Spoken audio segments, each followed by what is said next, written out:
यो बाटो आउँदाखेरि म हेरेकै गर्छु त घरको। हेलो एन्ड नमस्ते सबैजनालाई। धेरै पछि आज म एउटा सानो ब्लग लिएर आइरहेको छु। आज चाहिँ हामी दिदी बहिनी हाम्रो दिदीको घर गइरहेको छौँ।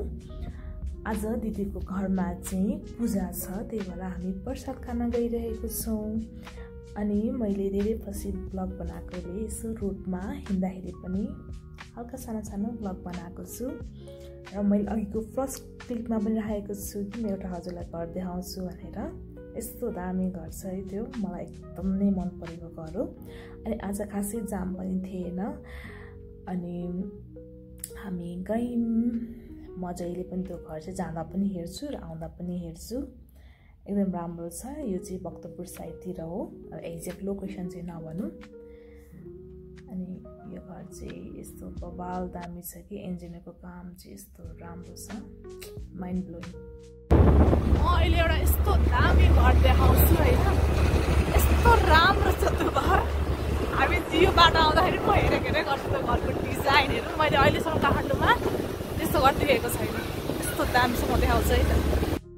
म काठमाडौँमा घुमे मध्ये म पुगे मध्येको ठाउँमा चाहिँ मैले यस्तो घर देखेको छैन होइन, फर्स्ट टाइम देखेको। मलाई यति मनपर्छ यो घरको डिजाइन, यति राम्रो लागेको नि। अनि यो ठाउँ यति राम्रो छ होइन। अनि वरिपरि हरियो डाँडाहरू छ, अनि मन्दिरहरू पनि छ। त्यहाँ माथि बहिनीले भनेको पाइलोट बाबा मन्दिर छ अरे। अनि एकदम चिसो छ यो ठाउँ चाहिँ, मलाई चाहिँ एकदम राम्रो लाग्छ यो ठाउँ। यस मेन रोडको अलिक भित्र छ तर पनि धेरै राम्रो छ यो ठाउँ। अनि हामी जाँदैछौँ, अब हामी पुग्न आँट्यौँ। अनि यसो देखाइदिउँ न वरिपरि भनेर, धेरै राम्रो भएकोले एकदम मनपर्छ। अनि हामीले यो ठाउँमा ऐसेलु पनि खाएको थियौँ होइन, एकदम मिठो भएको थियो। मैले त्यो टिकटकमा हालेको थिएँ भिडियो, तर एकदम काँडाले गोजिएको थियो। अनि त्यहाँ ऐसेलुको बोटहरू छ, एकदम ठुलो छ ऐसेलुको बोट एक ठाउँ। अलिक पर पनि होला त्यो चाहिँ थाहा भएन, तर एक ठाउँ एकदम ठुलो ऐसेलुको बोट छ। मजाले खाइएको थियो अस्तिको हप्ता। आइपुग्यौँ र कस्तो मिठो बनाउनु भएको थियो प्रसादहरू, खिर, अचारहरू, सब्जी एकदम मिठो थियो। मजाले खायो, दही पनि थियो।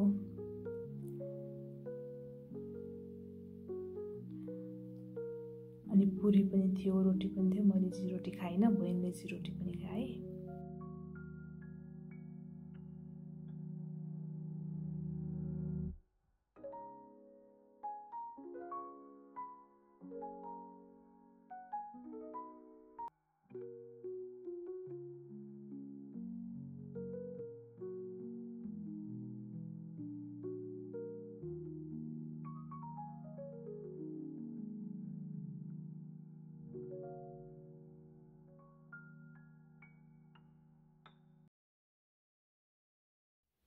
खाइसकेपछि हामी माथि छतमा गयौँ। यो चाहिँ वरिपरि मैले खिचेको डाँडा हो, कस्तो राम्रो छ।